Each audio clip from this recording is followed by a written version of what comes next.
woke revolution. I don't agree with the gender revolution, the climate alarmism. Which gender? Women having their rights? No, let Peter go on. I think there are two genders. So, but some of us think that there is more than one or more than two. Sorry, more than two gender. I think there is male and female, and the rest probably is a social construct.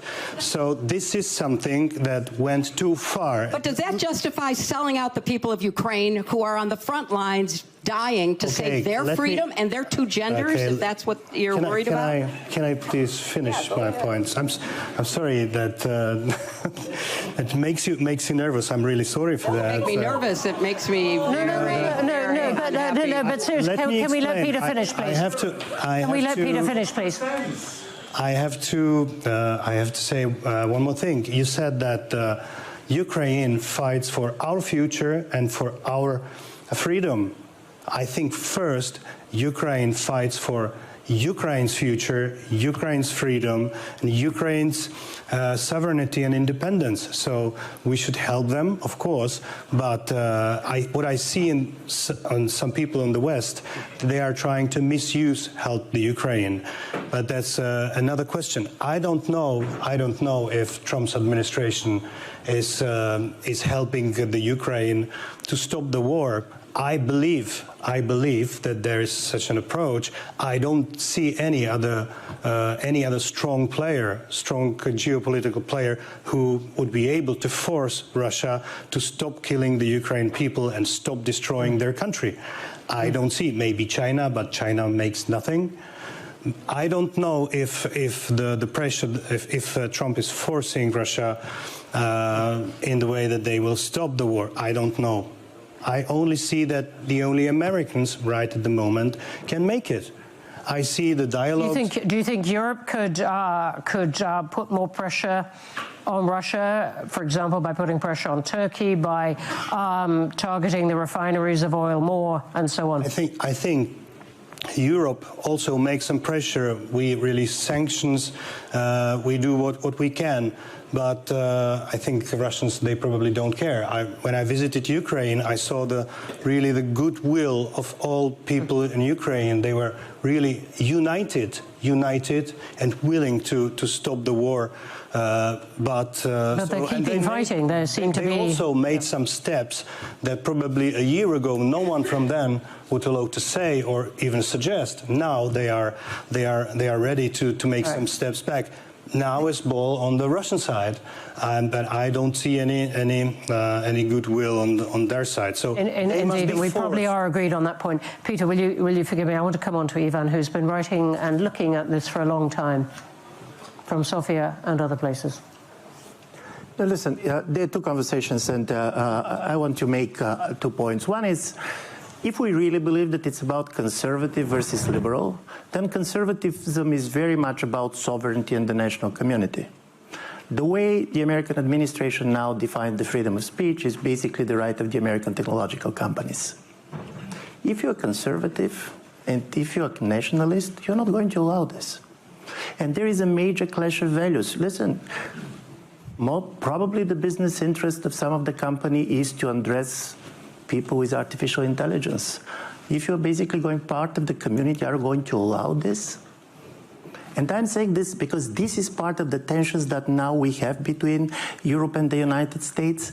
It is easy to be a nationalist. The problem is that the moment you start to be highly nationalistic, you are triggering the nationalism of others. And this was, by the way, very clearly seen when some of the far-right parties in Europe very strongly opposed President Trump on Greenland, because for them, land is not real estate. And I'm saying this because in this conservative position, there is a major contradiction. And the second problem, which I found really important on this, is I believe in the intentions of the American president to try to stop killing. This is noble. There are more than 1.5 million people being killed or wounded. The problem is that you cannot solve this totally bracketing the question, is there a moral responsibility? Are they equally important? I remember during there was this famous anecdote when the Versailles Treaty was signed. One of the members of the German delegation went to the French Prime Minister and said, Mr. Prime Minister, in 100 years, probably people are going to have a different view of who is responsible for this war. And then the French Prime Minister said, for sure, but nobody is going to claim that it was Belgium that invaded Germany. And I'm saying this because, in my view, it's very important what we define as peace. And this is not only about security guarantees. You cannot have peace if you're destroying the moral integrity of a nation. Okay, so let me, Ivan, thank you very much. And you also brought us into one of the other points of disagreement between the US and Europe, which is over the definition of freedom of speech, or the understanding of that. I realize we have this odd role in this late-night panel of exploring disagreement rather than trying to get rid of it, which is the purpose of most of the conference. I want to throw then one other controversial topic in, which is Gaza and the reactions to that. And I would like people's views of whether that represents a profound difference in values within the West, or is not, is a matter of history, of a matter of smaller relationships than that. But because many countries outside any definition of the West see this as an example of Western hypocrisy, of claiming to uphold certain values and then not holding Israel to task for those. I would like people's views. Radek, I'm going to start with you. All right, I'll come to Gaza, but let me just say that we need to stick to the proper definition of conservatism. Edmund Burke was a conservative. Winston Churchill was a conservative. Sir Roger Scruton was a friend of mine. He was a conservative. Maggie Thatcher was a conservative. I wrote for Bill Buckley's National Review. He was a conservative. And I don't think any of these people would approve of what's going on now. I can sympathize with what you're saying, and yet I would find it surprising if any conservative thought there was a single definition of conservatism. Right. It's very nature. On Gaza, we are late at night, but we're still not going to go too much into the philosophy of conservatism. But I take your point. Gaza. I personally believe that the Middle East should be run by the United States as impartially and as successfully as hitherto. Irony is a really difficult thing to risk late at night on anything that is broadcast. I have to come back on to the earlier question first. Go on.